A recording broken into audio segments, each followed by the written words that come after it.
All right, guys. Hi, I'm Steve with howtomakemoneyaskid.com, and today I have Galen with me. Galen, Yes. say hi. Hi. So Galen and I go way back. He actually was, when my website first started in 2013, he was like one of the first people there. And Galen, why don't you tell a little bit about your experience about finding howtomakemoneyaskid.com and what you did from there? So I found howtomakemoneyaskid.com when I was about 10 years old-ish. I was like the second or third subscriber when I was just browsing through YouTube, just looking for some way to make some money to, at the time, buy my own first computer. Now that it's grown, I'm now lucky enough to have a conversation with Steve and to talk about my business some more. So. Awesome. Well, thanks. So you mentioned earlier that when you first saw the 200 ways to make money as a kid, like you tried a bunch of ideas and they failed. I tried a bunch of ideas and I failed a lot of those ideas.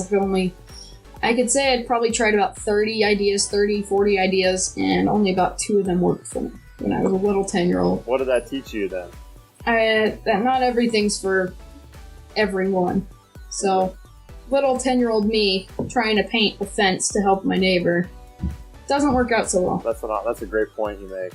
You know, not every idea is meant for everybody. So sometimes you just got to start and you got to fail a little bit. So you realize, man, I actually can't really paint a fence. That's not the right thing for me to do.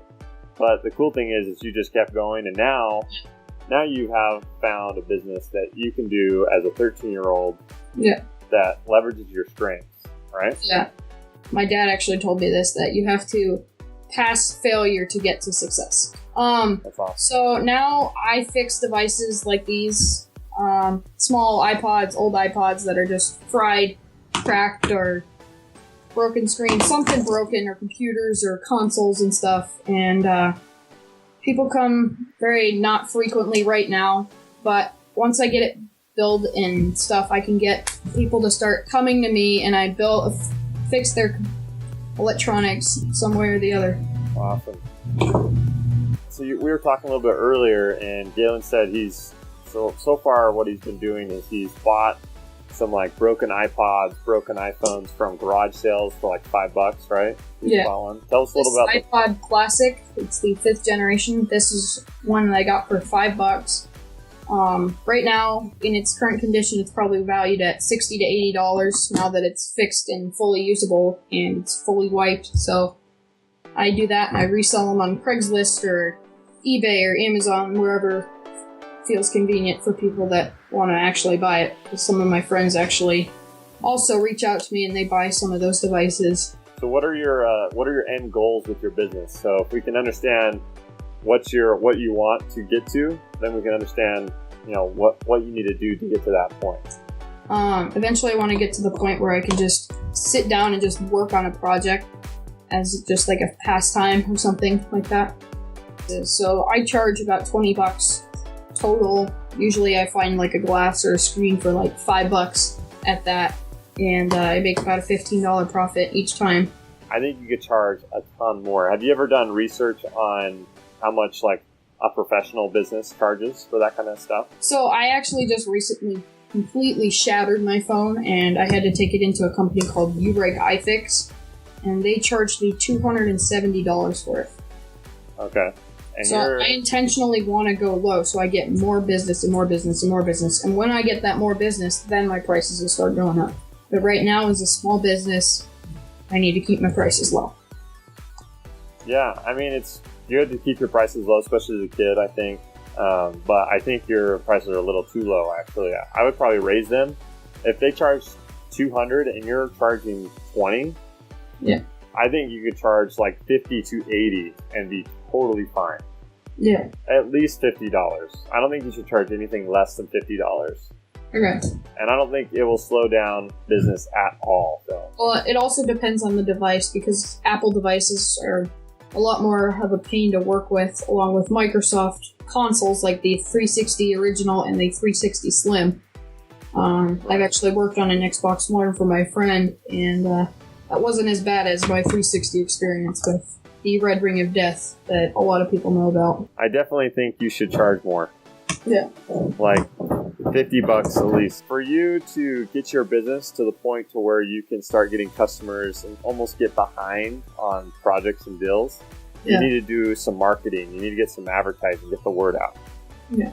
So the first thing I would recommend you do is work or with your connections. So your family. Not really. I have my grandparents that live like 40 minutes away from me. But, you see them often enough to where you could probably fix some of their stuff for them. So your family, and then your friends, and even all your siblings' friends. That's... They're not to the point where they're... Unless they're too young, obviously. But if you had older siblings... Yeah. I'm not that older sibling, so... Yeah. But probably one of the best things you could do is write an email and get all of your parents' contacts. Get all of their emails, all their coworkers, and send out an email blast to all of your parents' contacts saying, hey, my son Galen can fix phones, electronics. If you take it to iFixit, it's like $200. Galen will do it for $50. $50. It's like, holy cow, I'm going to take my phone to him. 75% off. Yeah, it's so much cheaper. And they'd be like all over that. Your dad, when he goes to work, even though those people don't live next to you, he can bring their devices home, and then once you fix them, you can take them back. So you have a great resource there. And he's a sales manager at his work. Okay. So yeah, he works with at least, it's like 30 to 40 people ish. Wow. Okay. So that's 30 to 40 people who you can fix their phones and any phones or devices in their family. So that right there just, boom, makes your customer base go really big. Yeah. Okay. So, and then you live in a suburb, right? Yeah. Okay. So, all the people right around you, I think passing out flyers and just putting them in their door, hanging them on their doorknob, however you want to do that. Yeah. I think passing out flyers once a month, just saying, hey, just tell your story. I'm a kid, Galen, I live in your neighborhood, I fix phones, devices, maybe have some testimonials, I fixed this neighbor's phone and was able to save him $150 because I only charged $50. And he was super happy, and then have a testimonial from that person or something like that. Anyway, you can just, craft some flyers. Use my guide, How to Sell Anything handbook, and that will walk you right through how to come up with a pitch and what to put on your flyer. And then pass those out around your neighborhood. Do it once a month, and that should give you a lot of customers. So Galen, you've also mentioned that you want to start a website, correct? Yeah. Sweet. Yep. I said that in the live stream a couple days ago. So for you to build a website, you got to think about, the people that you want to serve. You could go national and have people ship their phones to you, or you could just stay local, which I think right now, starting out, local would be the best idea. So really setting up a website is going to be more like a business card. It's going to have your name, it's going to have some testimonials on it, and it's going to be just make it look really professional and tell your story of, here's my business, here's why I'm doing it, here's what I'm good at, here's what I've done, so people can have confidence in you. Yeah. And then there's probably keywords people in Littleton are searching on Google, fix iPhone Littleton. That's just an example. So you would want to write a blog post and make a YouTube video or something like that around fix iPhone Littleton. So you're ranking in Google for those people who are around you that are looking online to get their stuff fixed. Yeah. And then also setting up a Google Maps through Google Plus. Basically in your Google Plus account, you can set up places, and you can set your home as your business location, and you can set your range, and anyway, just write in all there, fill in all the different things about the business. And by doing that, when anyone searches on Google, because all the time when I'm looking to fix stuff, I'll go onto Google Maps and I'll just iPhone repair, and boom, it'll pull up the closest ones around me, and I'll call those up first. And how you rank in those is getting reviews. So what you need to do, as soon as you get your Google Places set up, is get all those different people to get all those people to write reviews for you. You know, say, here's the link, go on my Google Places thing, leave me a review of my service, and that will make you start to rank so that you'll be the number one iPhone or phone repair guy. Electronics repair specialist. Yeah, electronics repair specialist in Littleton. The first to start your business, I would start with emailing your parents' contacts. You might get enough business from doing that you don't even have to start a website. And then, you know, from there, I would do flyers around your neighborhood, because that's easy. Canva.com, create a flyer. And then from there, I would worry about setting up a website, you know, getting your Google Places set up so you're on Google Maps, getting reviews, that type of thing. So that's how you can get as many customers as you can handle. Okay. So Galen, what do you think about doing the email to your parents' contacts? Think that's something you can do? Seems like a really good idea. Just as a suggestion, just go talk to your dad and say, hey, Dad, I want to get more clients for my repair company, and is it all right if we write an email? So most companies, they'll have company emails or company chats where they can send out a thing and company basically send it out, something. Yeah, send out to the company or his sales team. So he could send out an email just like to his sales team and say, hey, my son fixes phones. Anyone who's interested, let me know. Just trying to help my son out. And you can talk to him about that. He can help you and direct you in the best way to do that, to move forward with that. If you have a passion and you have a skill for something, go after it.